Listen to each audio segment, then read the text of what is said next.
Jenazah Nurningsih, perempuan yang awalnya ditemukan pingsan di Pasar Lemabang, Palembang, dibawa warga ke Rumah Sakit Bayangkara.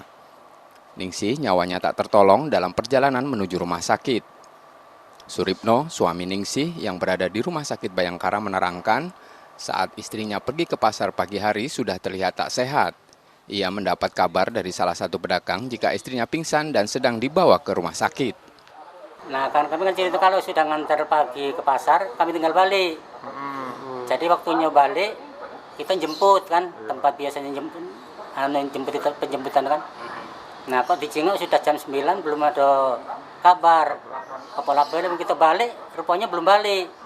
Jadi kemana ya? Jadi kami tidak ada nyusul lagi kan. Apa itu? Ya lah kayak misalnya itu kan nemu dewek, kan udah kesiangan belanja kan. Jenazah setelah diperiksa langsung dibawa keluarga untuk dimakamkan. Reski Oktora, Muklas Diferensial, Kompas TV Palembang, Sumatera Selatan.